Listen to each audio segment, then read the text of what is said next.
योगिनी एकादशी व्रत कथा वर्णन ध्यान से सुने। पद्म पुराण के अनुसार स्वर्गलोक में इंद्र की अलकापुरी में यक्षों का राजा कुबेर रहता था। वह भगवान शिव का भक्त था और उनके लिए रोजाना हेम नामक माली अर्धरात्रि को फूल लेने मानसरोवर जाता था। माली सुबह राजा के पास जाता और उसे फूल दे देता। एक दिन हेम माली रात को फूल तो ले आया, लेकिन वह अपनी पत्नी विशालाक्षी के प्रेम के वशीभूत होकर घर आराम के लिए ही रुक गया।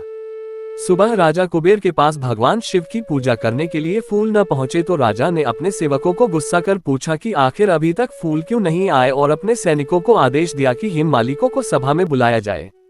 हेम माली को राजा कुबेर ने क्रोध में आकर श्राप दे दिया कि तुझे स्त्री वियोग सहन करना पड़ेगा तथा मृत्युलोक में जाकर कोढ़ी होना पड़ेगा। कुबेर के श्राप से हेम माली स्वर्ग से पृथ्वी पर जा गिरा और उसी क्षण कोढ़ी हो गया।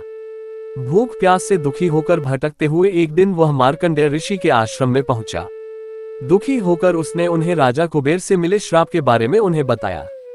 हेम माली की सारी विपदा को सुनते हुए मार्कंडेय ऋषि ने उसे आषाढ़ मास की योगिनी एकादशी का व्रत सच्चे भाव तथा विधि विधान से करने के लिए कहा। हेम माली ने व्रत किया तथा उसके प्रभाव से उसे राजा कुबेर के श्राप से मुक्ति मिली। हरे कृष्ण हरे राम।